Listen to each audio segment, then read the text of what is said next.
Pessoal, vamos começar agora mais um MatrizCast, o seu podcast de educação. Hoje eu tô super animado, como de costume, afinal a gente tem novamente um assunto aqui super interessante para o pessoal aí que gosta de engenharia, que gosta de simulação, porque hoje a gente vai falar justamente sobre isso, sobre a parte de simulação computacional, como que isso está inserido no mercado de trabalho e afinal o que é, né, essa área tão bacana que a gente fala de simulação, computadores. Como que a gente vai conhecer um pouco esse mercado? Então hoje a gente está com o Thiago Sonoda, ele que é engenheiro mecânico e vai trazer aqui para nós este mundo, esse universo de simulação e coisas mais, hein? Conversamos aqui, você estava anotando, temos mais e mais assuntos aqui para explorar aqui o Thiago, então seja muito bem-vindo, Thiago, seja bem-vindo ao MatrizCast.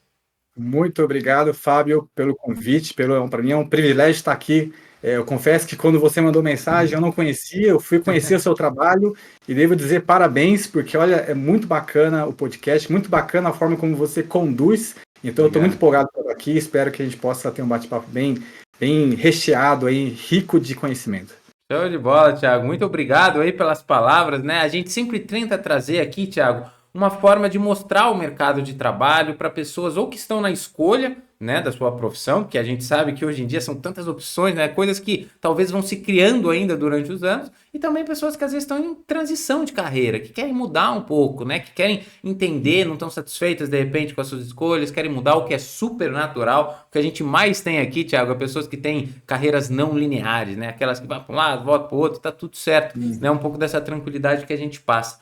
Agora, Thiago, para a gente conhecer, antes da gente entrar nessa parte de simulação computacional e você nos explicar um pouco o que de fato é isso, conta um pouco sobre você, como foi a sua trajetória e como você foi parar nesse universo de simulação computacional, né? Foi uma escolha lá do começo, algo que foi se misturando e mudando ao longo da sua vida? Conta um pouco para nós sobre o Thiago e como ele veio parar nesse mundo de simulação hoje. Maravilha. Eu vou tentar ser mais objetivo possível. Acho que quando a gente começa a falar da nossa trajetória, são várias fases, né? Eu vou tentar ser tentar resumir ao máximo, mas na verdade minha história começa antes de eu ter 1 ano de idade, quando meu pai, que é filho de japonês, recebeu uma oferta para trabalhar no Japão e ele aceitou, ele levou então a família para o Japão. Então eu nasci aqui no Brasil, mas meus amigos brincam que eu nasci já com a passagem comprada, porque alguns meses depois eu já fui morar no Japão e onde eu passei a minha infância, a minha adolescência. Bacana. Estudei lá, terminei a escola, trabalhei um pouco lá em fábrica, tive lá um período inicial da minha vida foi lá no Japão. Então, eu cresci numa cultura diferente da nossa, num ambiente diferente, num país diferente, mas chegou um momento da minha vida que eu decidi retornar para o Brasil. Isso porque, né, eu não vou entrar muito em detalhes, mas a realidade no Japão, ela é um país de altíssima qualidade, mas para você se tornar um profissional lá, não é tão simples, né? Você tem que estudar a língua, você tem algumas barreiras, o japonês valoriza muito o japonês, então você concorrer com outros japoneses é difícil. Então, quando acabou a escola, eu experimentei um pouco o trabalho lá, a cultura de trabalho é muito forte, e aí eu falei assim, não, eu quero estudar, eu não quero ficar trabalhando em fábrica, que acaba sendo a realidade de muitos brasileiros que vão lá, justamente pela dificuldade deles se especializarem como advogado, médico, engenheiro, né? Então eles acabam ficando no operariado. E eu não queria isso para mim. Eu falei assim, não, eu quero estudar, eu quero conhecer. Eu tinha uma vida razoavelmente boa, né? Apesar de você trabalhar muito lá, você tem condições para ter qualidade de vida. Eu falei, não, eu vou voltar para o Brasil, eu quero estudar. Até então eu não conhecia a engenharia ainda. E eu tomei essa decisão e eu voltei então pro Brasil. E aí foi a primeira transição da minha vida, né? Aí tive um choque cultural, uma série de experiências, né? Thiago, com quantos anos você fez essa mudança? Agora eu fiquei curioso. Com quantos anos você veio para o Brasil? Eu vim quando eu tinha 21 anos. 21 anos? E você sabia falar português nessa época ou não? Meus pais são brasileiros, então dentro de casa a gente sempre falou em português. Porque você fala muito bem português, né? Eu falei, mas fala melhor que eu. Eu melhorei muito. Eu cheguei aqui no Brasil falando muito errado. Muita errinho, sabe? Trocava o R pelo L, vários vícios de linguagem, e com o tempo, né, no dia a dia a gente acaba melhorando, né? Eu vi que isso era uma necessidade para entrar no mercado de trabalho, Sim. mas eu sei também o japonês básico, faz muito tempo que eu não falo, eu devo estar bem enferrujado, mas eu consigo entender, falar alguma coisa, né? Mas em casa sempre foi em português, a escola era uma escola brasileira, depois que terminou a escola, que eu fui trabalhar na fábrica, que aí sim era colegas japoneses, chefe japonês, eu tive que conciliar as duas línguas, né? Mas o português, graças a Deus, nunca deixei de falar, diferente do meu irmão, que chegou uma época que ele até esqueceu o português, ele falava só o japonês. É porque Né? é Mas muito no meu caso, diferente, né? Totalmente diferente. totalmente, gramática, pronúncia, né? Então eu cresci num ambiente totalmente diferente desse que eu vivo hoje, né? Em questão de cultura, de ambiente, de pessoas. Então, quando eu cheguei aqui no Brasil, foi um choque muito grande, né? Eu sabia que era diferente, mas saber e viver tem um abismo entre os dois, né? Sim. Então, eu cheguei aqui no Brasil e eu comecei a encontrar várias dificuldades culturais na época, né? Mas eu falei assim, não, eu quero estudar, e isso era o que me engajava, isso era o que me colocava para frente. Não, eu quero estudar, eu quero fazer alguma coisa. E até então eu não sabia que era engenharia, eu comecei a fazer cursinho, comecei a me interessar por engenharia mecânica, não sabia se era isso.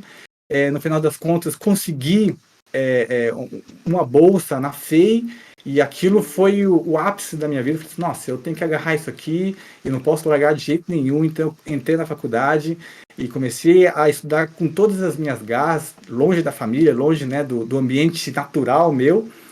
E o interessante é que eu estava tão entusiasmado, tão feliz, né, em poder avançar na minha vida profissional. Ali eu estava com 22, né, 23 anos, que eu queria absorver o máximo daquilo. Então, nas Sim. primeiras férias, a transição, né, do primeiro semestre para o segundo semestre, apareceu um anúncio de um curso de dinâmica veicular.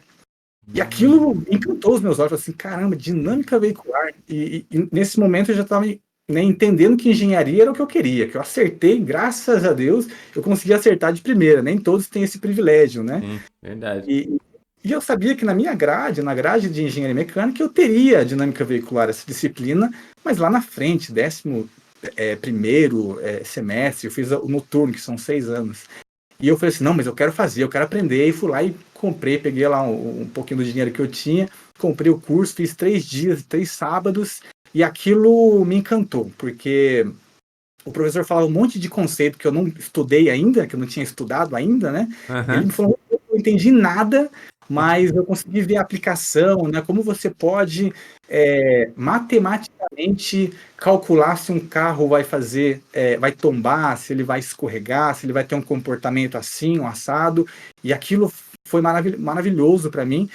E o mais importante, o que eu me apaixonei naquele curso é que ele falou assim, ó, tem um programa tal chamado Adams que você consegue desenhar o carro no computador, você fala, né, você configura ali para que ele faça algum evento, uma curva, uma aceleração, uma frenagem em curva, e aí o computador vai replicar aquele comportamento e ele vai te mostrar se o carrinho vai tombar, se ele vai escorregar, ele vai te mostrar, né, através de equações matemáticas, qual vai ser o comportamento dinâmico do veículo. E aquilo me encantou. Eu falei assim, como assim um computador? Eu vou conseguir trabalhar na frente de um computador e ali eu vou desenhar, né? É quase que um videogame. E aquilo, nossa, eu preciso saber o que é isso. Eu fui procurar saber, comecei né, no percurso da minha faculdade, eu fui procurar saber sobre, e aquilo sempre me encantou. Porém, eu não estava trabalhando, eu estava estagiando, eu precisava estagiar para poder pagar as minhas contas, né? Eu precisava trabalhar. Então, eu estava estagiando em uma empresa, aí, né, não deu certo, eu fui para outra, e no final fui acabar caindo dentro de uma empresa de autopeça, fornecedora para as grandes montadoras, né? E Uhum. foi uma escola essa experiência. Não é a minha área, não é a área que eu atuo hoje, mas a experiência ali de ver a matéria-prima se tornar um produto, né, todo o processo, foi algo que abriu um pouco os meus olhos de como funciona o processo fabril. Então aquilo foi muito valioso, mas eu falava assim, não é isso que eu quero. Cara, eu trabalhava na engenharia de qualidade, eu falava, é legal, eu aprendo muito, mas ainda minha cabeça ainda está no computadorzinho lá, fazendo o carrinho, fazendo a curva e tudo mais. Então eu comecei a buscar, e eu digo isso para os jovens, né? Sempre buscar o que você gosta, porque às vezes você recebe uma grande oportunidade onde você pode aprender muito, mas não é a área que te interessa, às vezes a pessoa fica travada naquilo porque recebeu a oportunidade. E graças a Deus eu falei, não, eu quero trabalhar na área que eu me interesso mesmo. E eu fui promovido nessa fábrica e tudo mais, mas eu consegui, depois de um ano buscando por um processo seletivo, um estágio numa empresa chamada MSC Software, que é uma empresa que desenvolve software de simulação. E é exatamente essa empresa que desenvolve o Adams, que eu tive contato lá no curso, né? E aquilo também foi o maior auge da minha vida. Eu falei assim, nossa, era isso.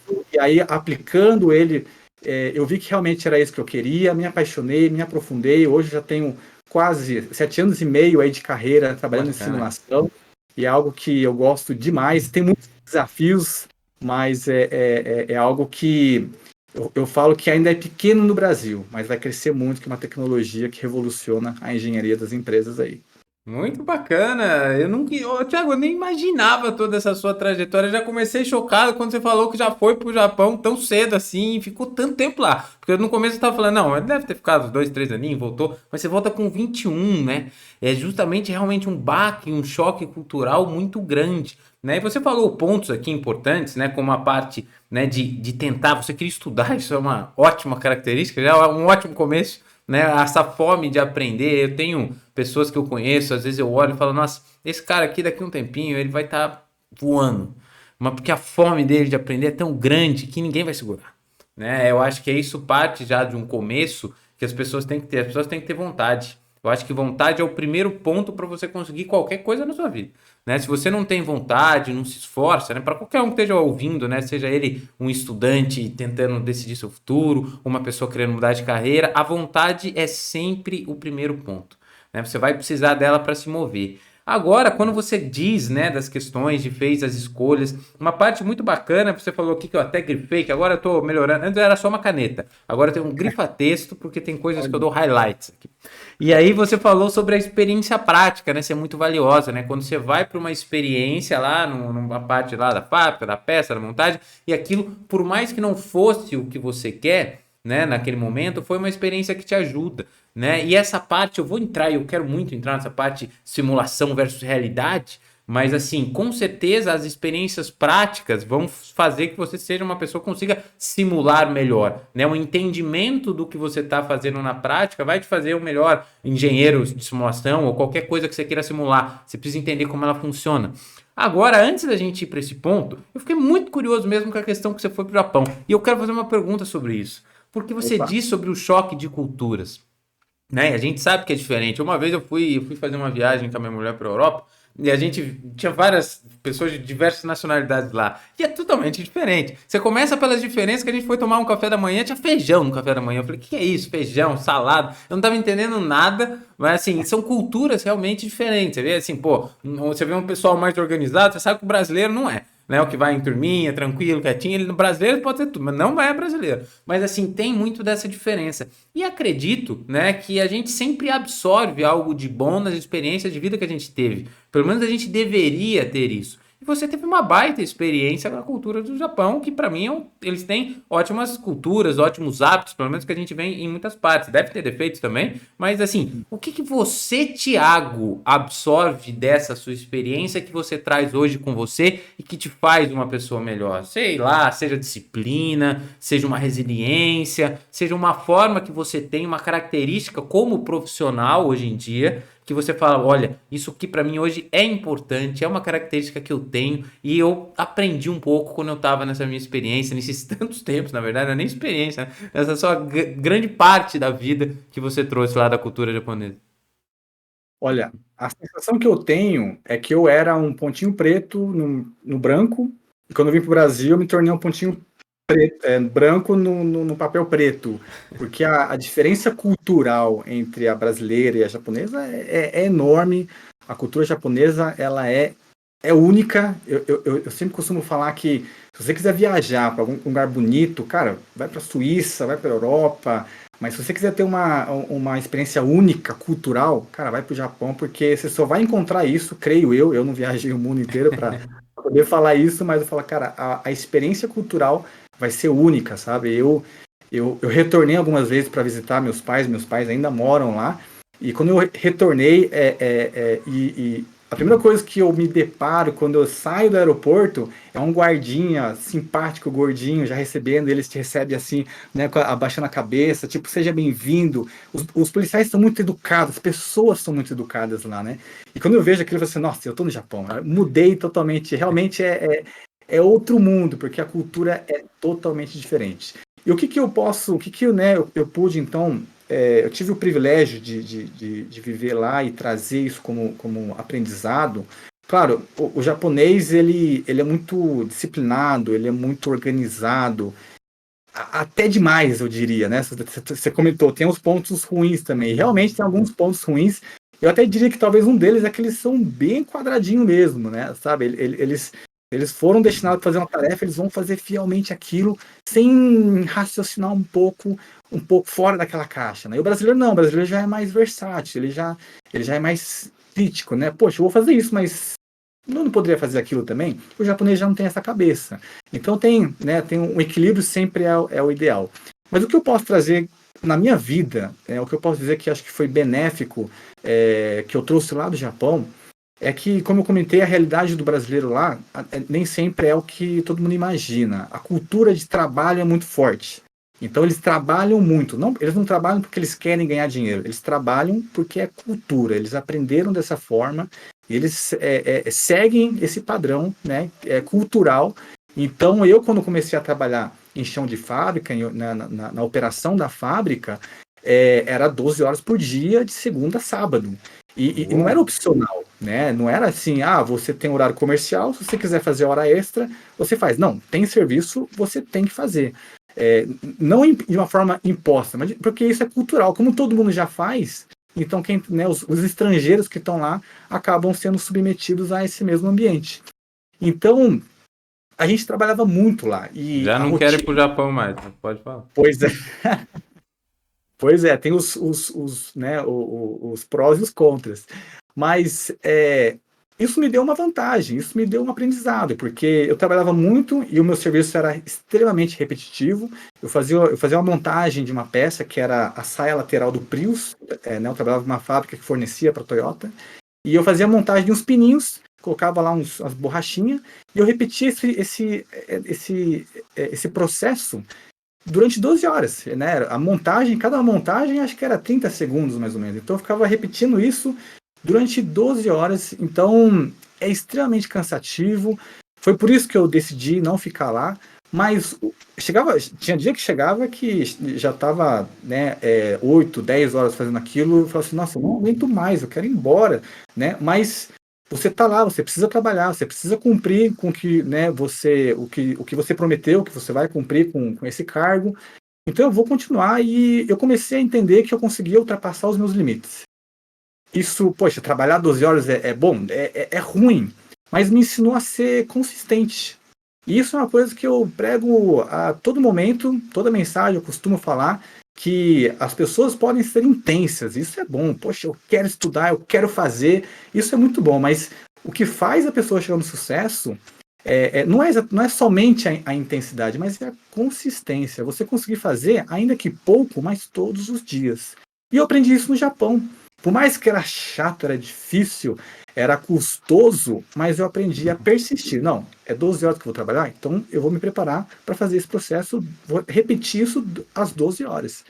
Quando eu cheguei aqui no Brasil e comecei a ver os desafios, né, e nem sempre é fácil, né? Por mais que você trabalhe na área que você gosta, tem coisas que você não gosta, tem coisas que você vai ter que aprender, né? E tem coisas que você vai ter que repetir. Então a consistência em você continuar fazendo coisas que você gosta e coisas que você não gosta, independente, né, de como você se sente sobre, isso é fundamental para você atingir o sucesso. A faculdade não é diferente, né? A faculdade de engenharia, se você fez engenharia na FEI também, sabe como é que é. Chega no sexto, sétimo semestre e fala assim, cara, eu não aguento mais, eu quero terminar logo, quero meu diploma.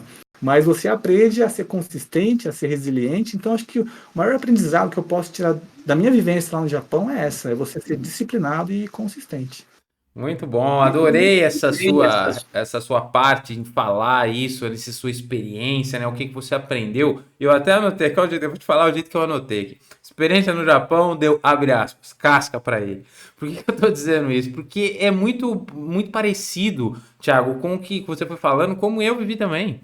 Porque eu não fui pro Japão, mas assim, eu passei durante até a gente é conterrâneo de FEI, né? A gente não se conhecia, tá, gente? Às vezes a FEI não é tão pequena assim. A gente passou aí na mesma época, mas não se conhecia, talvez até porque você era do noturno e eu era diurno. Mas eu trabalhei durante acho que foi 7 anos ou 8, acho que foi 8. Né? Eu demorei um pouquinho para me formar. Mas dentro de uma equipe lá, e que é o Forma, que provavelmente você conhece, e eu trabalhei muito intensamente lá.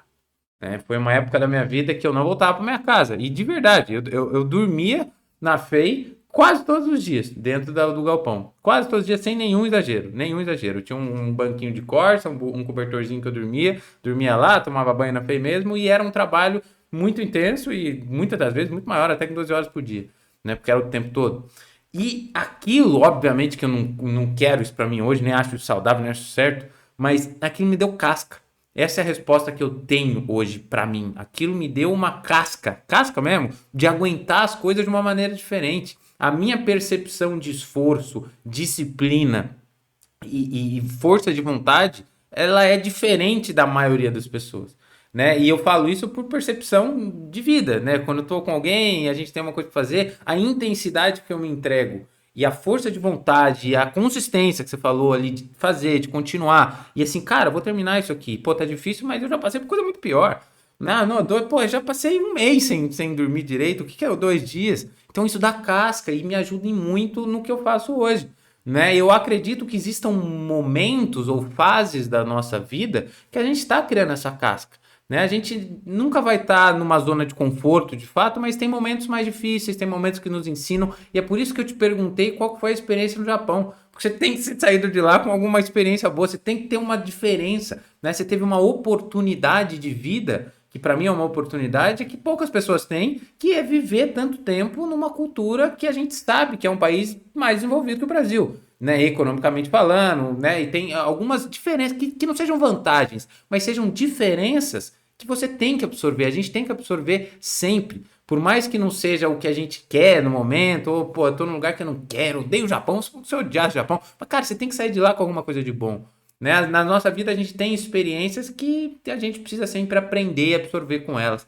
Agora sim, vamos entrando, que agora que eu já entendi a experiência no Japão, era muito importante para mim, vamos entrar para esse universo de simulação. Porque, Thiago, eu tenho até uma perguntinha para te fazer, mas eu vou step by step. Eu vou primeiro, vamos introduzir o pessoal nesse universo de simulação. Quando a gente fala em simulação, então, né, que é esse universo, você está colocando parâmetros no computador e ele está te cuspindo uma resposta sobre o que vai acontecer. Eu não sei se a sua experiência foi só com carros, se tem como a gente simular outras coisas, tem outros softwares além desse Adams, mas como que é um pouco da dificuldade ou dos desafios de uma simulação? Como que é? Conta aí um pouco do dia a dia de um cara que é um simulador, um engenheiro que faz essa parte de simulação. Conta um pouco sobre esse universo para a gente entender, Thiago.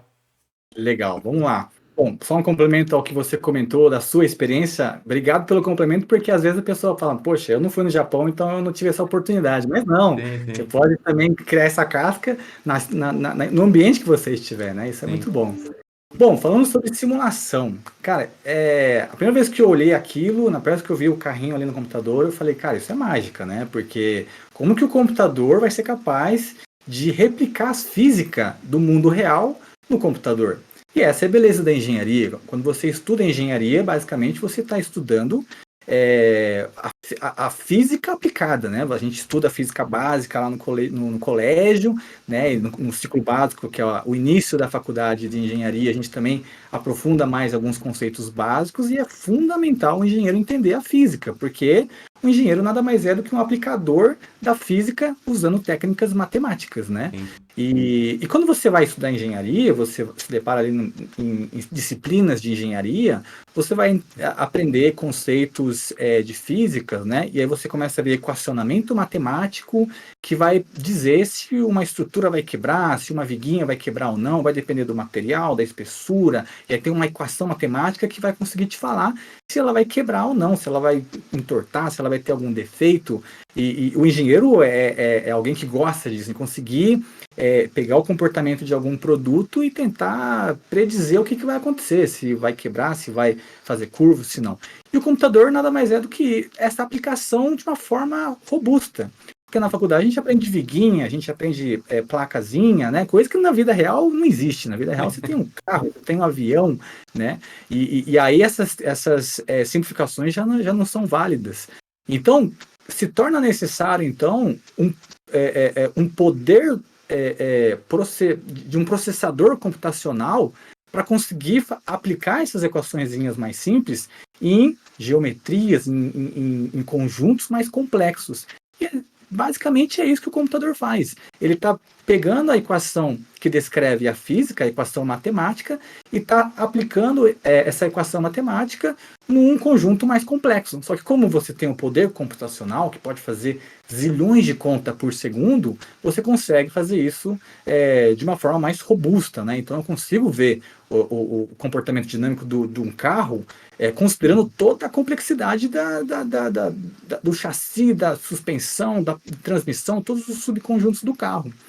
E o interessante é que não é só carro, né? Eu entrei nesse mundo vendo o carrinho lá dentro do computador. Depois que eu entrei nesse mundo e eu fui trabalhar na MSC Software, que hoje mudou de nome, hoje é Hexagon, mas MSC Software é um nome muito forte ainda, eu descobri um mundo, né? Eu falei assim, cara, para mim era só o carrinho e o que a gente chama de análise estrutural, para ver se vai quebrar ou não. Então você coloca lá um desenho ali de uma cadeira, você fala assim, ó, vai sentar um indivíduo aqui de 80 quilos. Vai quebrar as perninhas ou não? O computador vai fazer os cálculos ali, baseado todo o desenho e o material que foi utilizado ali, ele vai conseguir calcular. Mas não era só isso, eu descobri que a gente consegue simular acústica, por exemplo, né? Então, qual que é o ruído que uma turbina de um avião vai fazer, por exemplo, ou qual que é a turbina que um drone vai fazer, por exemplo, qual que é o ruído que o drone vai gerar, por exemplo, que é algo que é crítico, né? Pô, você parece que tá vindo um enxame de abelha ali atrás, você vai ver um drone.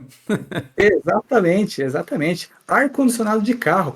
Já teve aquele carro que você não deixa no último porque é tão barulhento que você não consegue conversar com a pessoa? Não tive, mas o meu, às vezes, quando eu ligava ele fazia um barulho, eu tive até que mandar arrumar, porque eu não tava conseguindo ficar com ele ligado. Pois é, eu me surpreendi porque eu não sabia que a acústica era tão importante no desenvolvimento de um produto, e né? E você pode simular, você pode usar essas tecnologias de simulação para conseguir entender, e você consegue ver até qual o nível de decibel, que é o que a gente chama de nível de pressão sonora, você consegue atingir um determinado conjunto, de tão preciso o software consegue te entregar. Você consegue simular materiais compostos, né? Poxa, materiais compostos é a mistura de dois materiais. E aí existe diversas pesquisas onde eles misturam esses materiais e vê qual que é o resultado. Poxa, ficou mais pesado, ficou mais leve, ficou mais resistente, qual que é o resultado que vai dar? Você consegue fazer isso no computador. No computador você fala, ó, quero 30% desse material, 70% desse material, e aí eu vou colocar umas fibras de vidro, uma fibra de nylon nessas direções, qual que é o resultado? E o software consegue calcular, ele consegue então você consegue otimizar o seu produto sem produzir ele, né? Ainda num ambiente totalmente virtual. E essa é a grande vantagem comercial, né? Em relação a custo. O custo de desenvolvimento de simulação é muito baixo. Então, e tem diversos exemplos que eu posso dar aqui. Você consegue simular processo de manufatura, processo de solda, se a sua solda vai ser bem feita ou não. Você consegue ver se a solda que você tá fazendo, ele vai empenar a peça ou não, e aí a sua peça vai sair fora do dimensional que ele deveria estar dentro, né, das tolerâncias, por exemplo. Conformação mecânica, estampagem, todo tipo de processo de conformação você pode simular. Né? Você pode simular comportamento estrutural, você pode simular o comportamento de um ar, por exemplo. Então, eu vou projetar um ar-condicionado e eu quero entender como que o ar vai se espalhar numa sala, por exemplo. Então, você aplica ali conceitos de dinâmica de fluido para conseguir projetar melhor um ar-condicionado, qual que é a intensidade, qual que é a troca de calor. Tudo isso você pode simular. Eu poderia dar milhões aqui de exemplos, mas um último que eu vou dar, que acho que é mais atual e é o mais impressionante, na minha opinião, é a aplicação do machine learning ou inteligência artificial, que é algo que se fala muito hoje, muito em termos de marketing, né? Todo mundo está falando sobre inteligência artificial, então todo mundo pega esse contexto para poder falar também, mas nem sempre é. E você utilizar técnicas de machine learning tem revolucionado a indústria de simulação, né? A tecnologia de simulação, porque a simulação ela pode ser tão simples de você simplesmente apertar um botão e já ter o resultado na tela, ou pode ser extremamente complexo de você apertar o botão e esperar 3 horas, 5 horas, um dia o computador calculando para você ter a resposta. E o machine learning ele veio para simplificar isso, deixar isso muito mais viável. Então, cara, tem diversas portas que eu posso abrir aqui. Muito bacana, eu adorei. Inclusive, quero fazer uma pergunta sobre machine learning, mas ela ainda não chegou, Thiago. Mas muito bom você trazer, né? Eu acho que aqui o que eu mais vi é que computação, de fato, é isso. É uma aplicação robusta, é um poder computacional muito, mas muito maior do que o nosso, né? Ele faz muito mais contas, ele consegue chegar muito mais longe, né? Ele tem vantagens claras sobre nós. E nós, não estou dizendo que ele é melhor que o humano, nem longe disso, mas a gente tem que aproveitar o bom que ele tem, que é o processamento, a capacidade de fazer um monte de conta. Por que eu vou pegar o meu papelzinho aqui que eu estou anotando e vou começar dois, mas não vai, né? Eu não vou chegar nunca nele. Então, assim, a gente precisa realmente utilizar a computação para isso, para criar escalabilidade, para conseguir otimizar processos, né? Quando você fala, imagina se fosse fazer todos esses testes para você definir ali como que seria o seu produto, ou se ele tivesse de fato de acordo ou não com as exigências. Então, quando você usa a simulação que você traz para nós, que eu entendi é isso, é você conseguir otimizar todos esses processos e, claro, dentro de uma escala gigantesca de produtos, de mudanças, você traz muita otimização e redução de custos para uma empresa. Por isso que é muito importante. Agora, quando você falou disso, eu pensei em duas coisas. Primeiro que você falou, e eu tô com essa frase na minha cabeça o tempo todo, experiência prática foi muito valiosa, e tá grifado aqui. E eu lembrei também, Tiago, até sem ir para a parte de profissional, vou voltar até para a parte da fake, a gente estava na mesma época. Teve uma competição que a gente tinha lá, e eu lembro muito bem que tinha os pontos, né, de suspensão que você define de um carro de dinâmica veicular. E aí você pega esses pontos baseados no que você quer chegar, em valores de desempenho que você quer chegar, e tudo bem. Aí o projeto, isso é o projeto. E esse projeto muitas vezes vai de simulação, ele parte de simulação também. Né? Você simula, né, o que vai ser os movimentos a partir dos pontos que você determinou. E teve uma das perguntas, que não foi feita para mim, mas porque eu era da área de eletrônica, mas eu lembro sempre, porque ela mudou muitas coisas na minha vida e coisas que eu carrego até hoje. E o cara falou assim, não, perfeito, mas como que você garante que tudo isso aí que você fez é o que tá no carro? Como que você tá me dizendo que assim, tudo bem, eu entendi que você simulou, mas o que você simulou é o que está ali? Qual que é a diferença entre o que está no seu computador e o que está de fato? O que acontece? Porque o que vale mesmo é a produção. Então, o que eu quero chegar nisso, né? Óbvio que existe uma diferença entre o computador e a vida real. Quanto a ela, não sei, depende de quão bom for seu modelo, quão bom for também sua montagem. Porque a prática, ela é fundamental também. A montagem dos processos também é fundamental. E aí que eu te falo, quando você teve uma experiência prática, quando você foi para o chão de fábrica, seja em qualquer ponto durante a sua carreira, o quanto que isso é valioso para você hoje conseguir ser um bom engenheiro de simulação? O quanto o entendimento da montagem, o entendimento de como uma peça de fato funciona, de como ela vai ser utilizada na prática, se isso não estou afirmando, estou perguntando, se isso é ou não importante na hora de simulação. O conhecimento da aplicação de como isso é feito, de como isso é montado, como de fato aquilo funciona. Como que você traz essa visão sua nesse ponto, Thiago? Isso é extremamente importante para quem deseja trabalhar com simulação, esse entendimento e que Deus me dê sabedoria para poder explicar, porque isso é muito importante. Eu vejo muito, principalmente estudantes, mas eu já vi técnicos e engenheiros no mercado de trabalho fazendo a mesma coisa, cara, eu vi um tutorial que ensinava a fazer uma simulação, e eu fiz o tutorial e eu achei maravilhoso, e agora eu estou fazendo isso no produto na minha empresa, ou no Fórmula, ou na faculdade. Cara, que bacana, você viu um material didático, você se propôs a estudar, a entender e você está aplicando. Isso é a vida. Bacana. Mas muitas pessoas acabam conhecendo a simulação por esse caminho e acabam entrando numa região perigosa, porque ele acaba criando o conceito de que o software vai ser capaz de falar como é que a física vai ser. E a realidade é ao contrário. Você que fala qual que vai ser a física e o computador é apenas uma ferramenta que você usa para calcular zilhões de equações. Então isso é muito perigoso, porque às vezes acaba dando a impressão de que o software ele é mágico. Você coloca lá, ele vai te dar a resposta. Então, seu chefe falou para você desenvolver um produto, você fala, não, pode deixar comigo, eu tenho um software aqui que dá a resposta, ele vai lá e coloca alguma coisa e dá a resposta, ele fala, tá aqui a resposta. Mas aí entra o que você falou.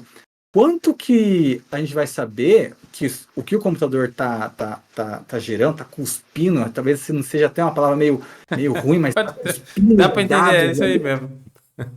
O quanto que isso é realístico? O quanto que isso vai se converter em realidade, em resultado, em vendas, em crescimento da empresa?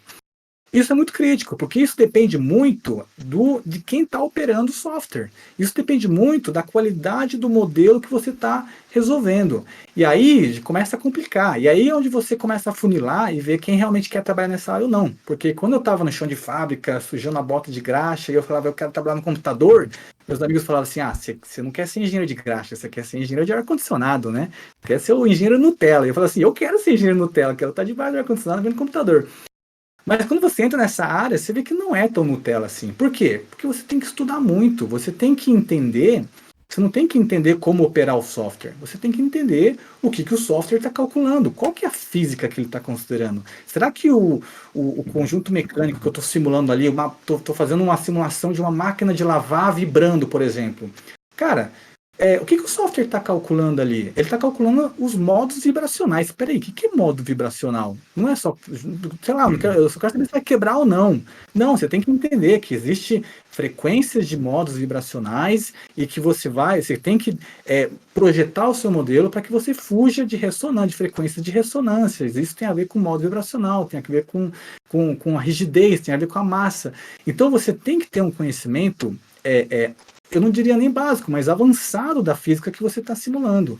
Então, quando eu entrei na MSC, na época, e eu vi tudo aquilo, eu achei maravilhoso, mas depois que começava a entrar, deixa eu ver como é que é a simulação acústica. Nossa, eu tenho que estudar acústica, eu não sei como é que é equacionamento acústico.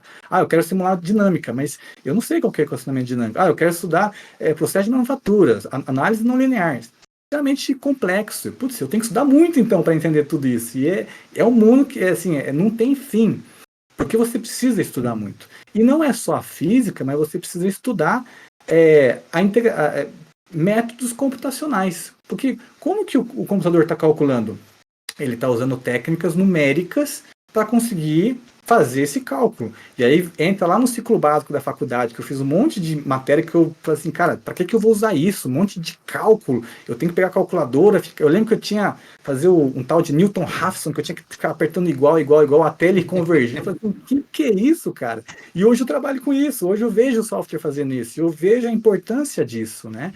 Então eu também vou ter que estudar técnicas numéricas para entender como resolver um problema de uma simulação que não rodou certo, por exemplo. Então, eu tenho que entender essa parte também. E a terceira e última parte, que é a experiência física, né? A experiência prática. Além de você conhecer a física, além de você conhecer técnicas numéricas, você também tem que conhecer se aquilo é manufaturável, se aquilo é viável. Você desenvolve um produto extremamente robusto, otimizado no computador, mas na prática ele é impossível de ser fabricado, ele não é viável, ele é custoso. Então você ter a experiência prática é fundamental. E a experiência que eu tive na autopeça me ajudou muito a entender esse caminho, os diversos desafios, problemas que a fábrica tem, né, e de próprio projeto, o próprio time de projeto tem, é fundamental você entender para que o que você está imputando no computador seja viável, seja realístico, né?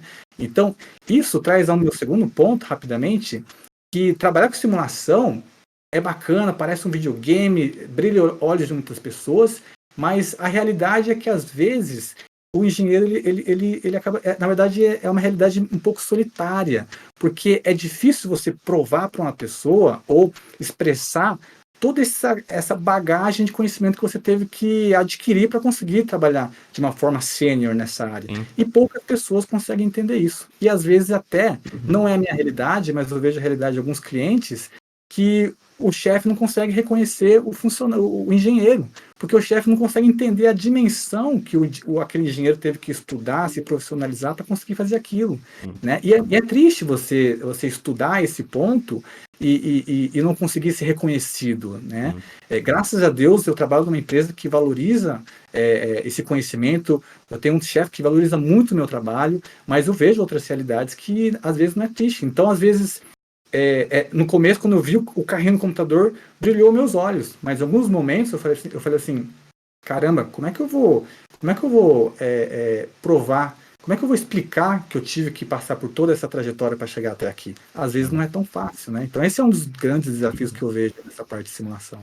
Muito bacana, Thiago, você falar sobre isso. Isso até me lembrou, né? Que assim, hoje em dia, infelizmente, a gente tem e escuta muito até às vezes banalização do estudo, né? Que as pessoas falam, não, hoje em dia você aprende a programar aí em 6 meses, né? E você aprende fazendo isso aqui. De fato, você pode aprender uma ferramenta em 6 meses, até menos, dependendo da sua dedicação. Mas só saber uma ferramenta não é nada. Né? Se Exato. você posso aprender, pode ser se eu fizer um curso aí, até aprenda a usar o software que você trabalha, mas se eu não entender o por trás daquilo, se você não tem uma base, tá de nada. E aí você cria um universo ou um mundo onde você tem muitos profissionais capazes de operar e vira de novo. Se a gente for fazer a reciclagem, né, das profissões, daqui a pouco vai virar um monte de gente que não tem a capacidade de raciocínio ou entendimento como aquilo funciona. Se todo mundo seguir essa linha, não precisa, faculdade não precisa. Não estou dizendo que precisa de faculdade em si, eu também acho que muitas coisas precisam ser recicladas também na educação. Mas a fome do conhecimento, que você disse desde o começo, ela precisa existir em qualquer situação. Né? A pessoa Exato. precisa ter o entendimento. Aonde ela vai buscar o conhecimento, aí a gente pode sentar e discutir. Mas a vontade, a necessidade de estudar, ela é real. As coisas não mudaram. As coisas não ficaram mais fáceis. Pelo contrário, ficaram mais complexas porque são novas. Né? A gente consegue, talvez, utilizar ferramentas de maneiras mais fáceis, mas não quer dizer que o problema ficou simples. Né? E vão surgir, inclusive, outros que a gente nem sabe quais são. Então, assim, você pode sim aprender ferramentas e deve, porque elas mudam muito rápido.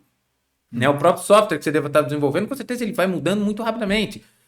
Mas a solução, né? Você tem que ter um entendimento do que você quer resolver e do que você tem que ter como conhecimento de base. Então, tudo que você falou agora, para mim, eu lembrei disso. Né? Se você vai resolver uma coisa, mas tá, a ferramenta tá falando isso, tá dizendo isso, mas o que é importante aqui dentro? Aí você tem que remeter à base. A tua base tem que ser sólida. Né? Então, você trazer isso é fundamental para que os jovens, ou seja, quem quer que seja, que quer ir para qualquer área da vida profissional, ou desenvolver, ou fazer qualquer coisa, precisa estudar. Não tem jeito, né? Não tem como fugir, né? E isso é muito importante. Agora, para a gente já estar chegando na nossa parte final, mas eu ainda tenho uma última pergunta, Thiago, sobre machine learning, já que a gente foi para essa área. A gente construiu um enredo bacana até chegar nesse ponto para falar sobre tecnologia também. Porque é o seguinte, isso aí talvez seja até, não é bem uma opinião, mas a forma como eu penso, eu vou te falar, e aí eu quero saber a tua. Mas Newton só está certo e estará certo nos próximos anos, desde que a gente pegue uma maçã, ou aqui o meu grifa-texto, eu solte ele e ele respeite as leis da gravidade. Né? Eu consiga prever, né, o movimento baseado nas equações na primeira lei de Newton, por exemplo. Então, assim, isso significa o quê? Que a gente acabou de falar que as ferramentas estão em constante mudança. Tudo vai mudando rapidamente. Para mim, o mundo e as leis também podem mudar conforme o tempo passa. E a física nada mais é a essência da física, que é uma ciência baseada na observação. Certo? Tudo que a gente viu, não é que veio alguém e falou, pô, é isso, a lei. Não, a pessoa observou o que aconteceu, viu um padrão naquilo ali, viu que aquilo podia ser equacionado, que a gente poderia prever os movimentos a partir de uma equação. A partir do momento que você não consegue usar a equação para prever o movimento, a equação não é mais válida. As equações não são imutáveis, é isso que eu estou querendo dizer. Né? Elas podem demorar, sei lá, quantos milhões de anos para mudar, mas não são imutáveis, porque elas são baseadas em observação. Dito isso, quando você fala em machine learning, e a gente hoje tem uma quantidade absurda de dados sendo gerados a todos os momentos, né? Então, coisa que a gente talvez até, não é que não tinha antes, mas a gente não armazenava e lidava com ele das formas que a gente lida hoje. Né? Hoje você vai entrar num site, as pessoas ainda não sabem o que é, mas hoje eu fui entrar no site, aí tava lá, verifique se você é um humano, aí aparece um monte de imagem, aí você sabe o que você faz isso? Você está classificando imagens para modelo de treinamento de aprendizagem. Você está contando para o computador, por exemplo, olha, isso aqui é um ônibus, olha, isso aqui. E aí ele está aprendendo. Né? É um jeito barato de pegar a tua classificação, porque é caro fazer isso, tem que botar alguém para ficar classificando. Então, vamos fazer o seguinte: deixa eu fazer um site, né? Colocar uma informação e as pessoas que entrarem, entre aspas, de graça, treinam o modelo para mim. Então, todo momento a gente tem modelos sendo treinados, dados sendo utilizados. O quanto isso você vê como impacto na simulação? Como você vê que o machine learning, de fato, e a inserção de dados, né? Por exemplo, você tem um modelo que ia te falar uma resposta. Mas agora você tem um dado que pode confrontar essa resposta e dizer se você precisa ajustar essa sua direção ou não. Como que é e como você enxerga que isso é uma dúvida minha mesmo, porque eu não sei em que ponto o mundo computacional que você trabalha está nisso. Mas em que ponto você vê essa junção de dados junto do universo, né, da simulação, que é nesse contexto de machine learning, deep learning? Como é que você enxerga isso, Thiago? Perfeito. Primeiro, obrigado pela informação. Eu não sabia dessa questão das imagens aí. Realmente é É, muito inteligente. Olha, eles são você muito vê. inteligentes mesmo. Não, então nada é de graça, Thiago, nada. Nada de graça, exatamente. Olha, quando se fala em machine learning, inteligência artificial e todas as vertentes, né, não é algo de hoje, né, é algo que já existe há muito tempo, porém hoje a gente tem uma quantidade massiva de dados sendo gerados a todo momento e com isso a inteligência artificial se tornou cada vez mais aplicável, né? E na simulação não é diferente. Há alguns minutos atrás eu comentei que o software cuspia dados, cuspia informação, né? Ele calculava lá uma série de equações e te dava resultados. O resultado nada mais é do que dados, né? E como eu comentei, a simulação tem simulações extremamente complexas que pode demorar horas, dias ou até semanas. Já teve até um caso que a gente foi avaliar o caso de um cliente e ele rodando a simulação no supercomputador ia demorar 365 dias. Eu falei assim, cara, não dá, né? Chega a ponto de inviabilizar alguns casos, Sim. porque a gente ainda não tem um poder computacional tão robusto como algumas simulações requerem. Então, o que aconteceu? Eu tenho as simulações cada vez mais sendo utilizadas pelas empresas. As empresas elas estão entendendo que simulação é um must, é uma necessidade para crescimento, para desenvolvimento, para avanço no seu próprio desenvolvimento. Então, cada vez mais as empresas elas estão simulando, ou seja, estão sendo mais e mais estão gerando mais e mais dados, né? E se o machine learning é você pegar um conjunto de dados para treinar um metamodelo, que a gente chama, né? Que é um modelo um modelo muito simples que vai conseguir prever um comportamento complexo, faz todo sentido a gente usar o machine learning na simulação, porque a gente tem uma quantidade de dados gerando a todo momento e uma simulação robusta demora horas, dias, semanas. E se eu pegar esse conjunto de dados enorme que está sendo gerado a todo momento e treinar, usar as técnicas de machine learning para treinar uma inteligência artificial que vai ser capaz de cuspir um resultado, só que não em dias ou semanas, mas em instantes, porque ele não está calculando as equações da física, ele não está calculando os bilhões de equações matemáticas, ele está calculando uma equação muito mais simples, mas treinada, né, calibrada para poder responder aquela pergunta em específico.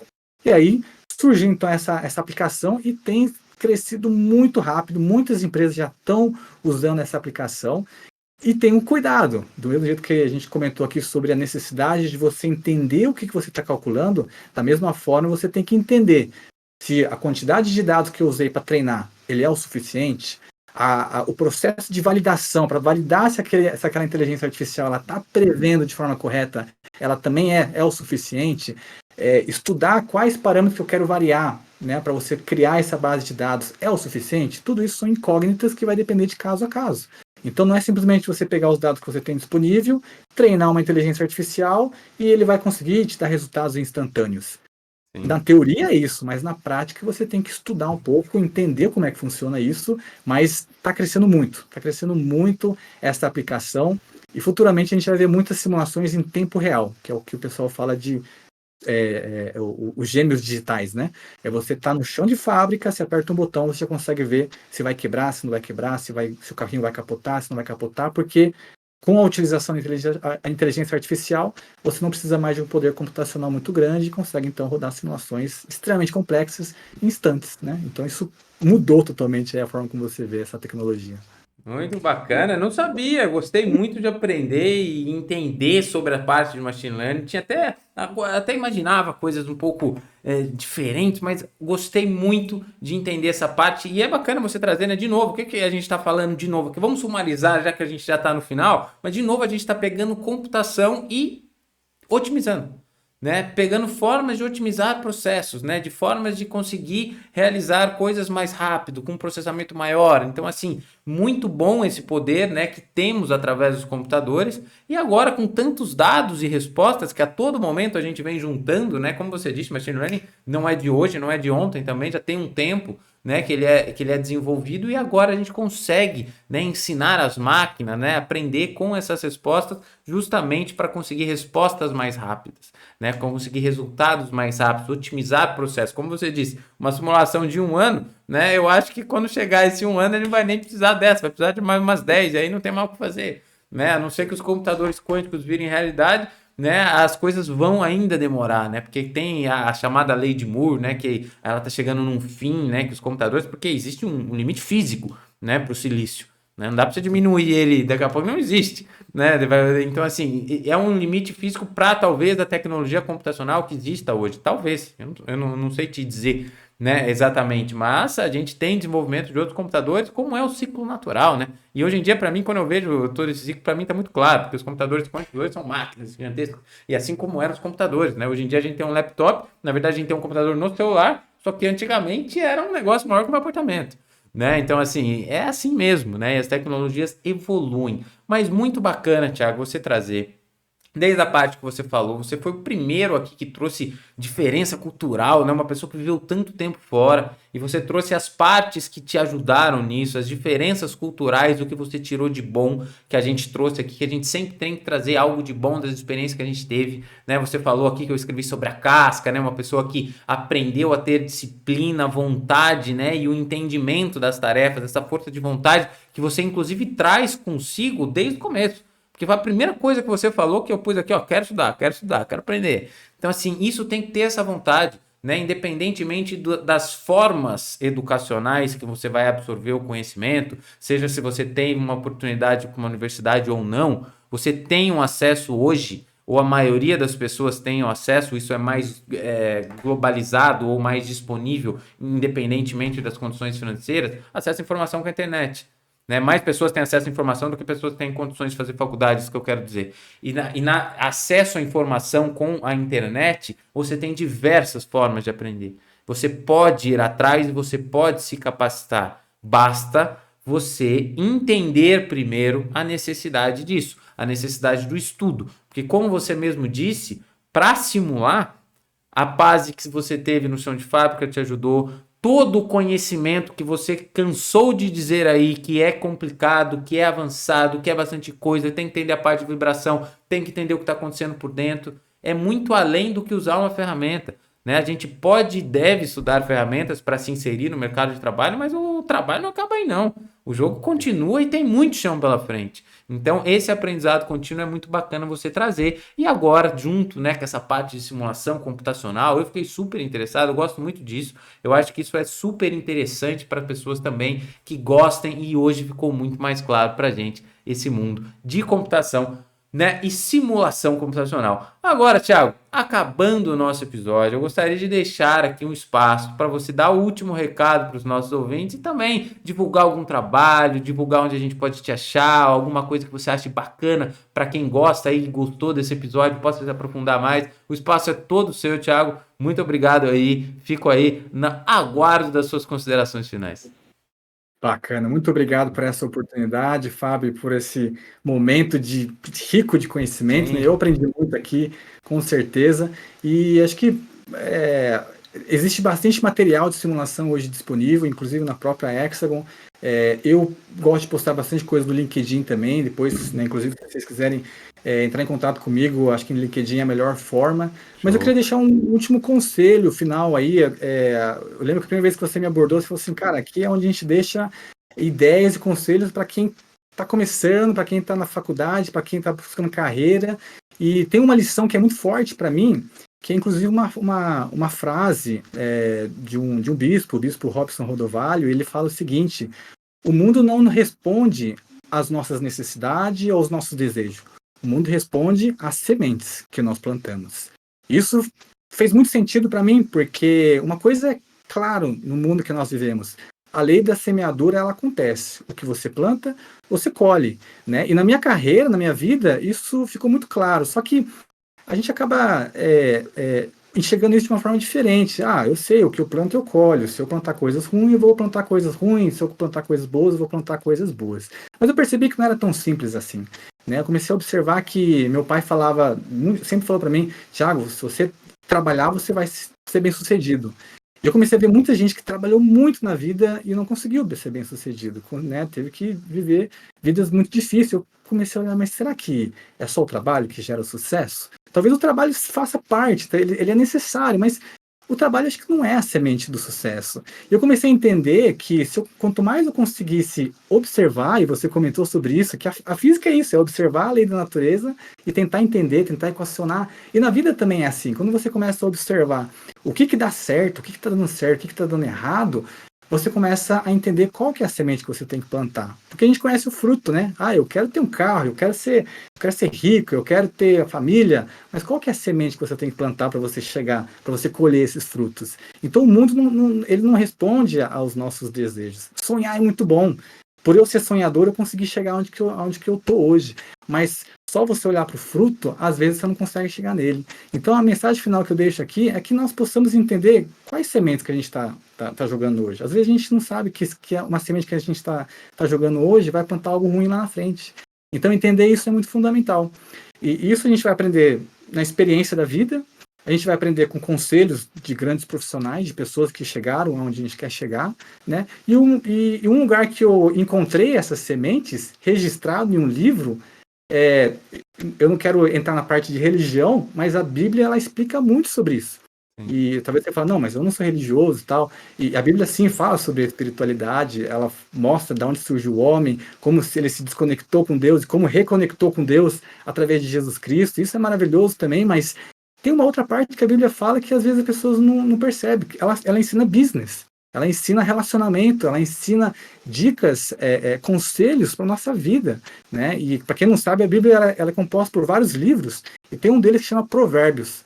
Esse livro está repleto de segredos que eu tive que aprender na raça durante muitos anos, e quando eu conheci esse livro, eu falei assim, cara, estava tudo escrito aqui e eu poderia simplesmente ter lido e meditado sobre. Então, o grande, né, a mensagem final que eu deixo aqui, para quem está no começo, no meio, no final da carreira, é que nós possamos entender quais são as sementes que a gente está plantando, ou quais são as sementes que nós devemos plantar, e que existem lugares aí que você pode consultar e conseguir acelerar, catalisar o seu processo e conseguir atingir os seus sonhos.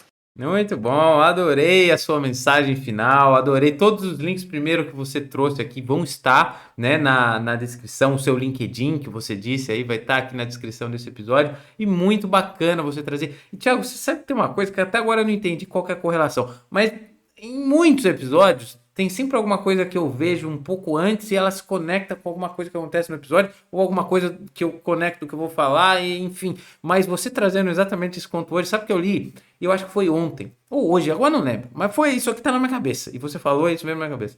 E tá exatamente, uma pessoa postou assim, não, eu não lembro exatamente a frase, mas o conceito geral era esse. Não julgue o seu dia, né, pela colheita que você teve, mas pelas sementes que você plantou. Né? Então, assim, às vezes a gente fala, pô, esse dia, não sei o quê, mas, cara, o que você plantou hoje aqui? Né? A gente só analisa pela colheita. Pô, às vezes você colhe um dia ruim, né? Por N motivos, mas o que você plantou hoje? Julga o seu dia por isso, né? Porque é exatamente o que você está falando, né? E a gente planta a sementinha todo dia, né? A gente cultiva essas sementes depois de plantar também. Tem que cultivar, senão não cresce, né? Eu sempre falo que é uma coisa que eu falei, eu não lembro qual foi esse raciocínio que eu fiz, mas eu falei assim: você sabe aquele experimento que a gente tem quando é criança? Talvez você teve também. A gente foi na mesma época da FEI, talvez o experimento no fundamental foi igual. Você planta feijão, você sabe aquele que você planta feijão? Sim, Aí eu sim. perguntei para um amigo meu, eu falei, cara, o que você aprendeu ali? Né? Qual foi o aprendizado que queriam te passar de uma certa forma ali? Talvez não se fosse esse, mas o que você absorve daquilo? Né? E eu, pô, não sei o que. Eu falei, cara, você plantou feijão? Você vai colher feijão.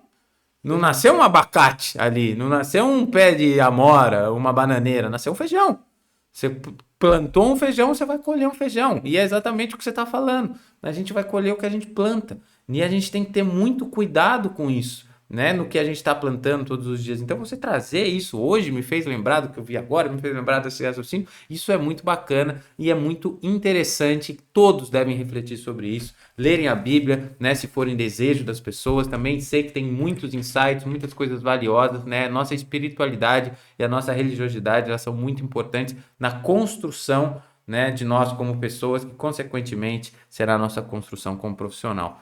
Tiago, muito obrigado. Agora realmente chegamos ao fim. Foi um ótimo episódio. Eu aprendi demais, ó. Tá tudo aqui, ó. Ó, mais de uma página completa deste aqui que futuramente será um livro. Agora não tem mais como eu fugir. Vou ter que fazer um livro aqui sobre o MatrixCast, mas olha, muito obrigado. Obrigado a vocês que estão aqui e aprenderam mais uma vez nessa nossa terceira temporada. Não se esqueçam de nos seguir nas plataformas que vocês estão nos ouvindo, né? Avaliem o nosso podcast para que ele seja cada vez melhor ranqueado entre os melhores podcasts de educação e que as pessoas possam aprender também, assim como você, assim como eu e como o Thiago aqui, que também, que tudo é uma troca, né? O Thiago ensina e também aprende, sempre uma troca, a gente sempre tem que absorver nas nossas experiências. Então, semana que vem tem mais MatrixCast, muito obrigado, valeu, Thiago. Valeu, Fábio. Obrigado aí. Até mais.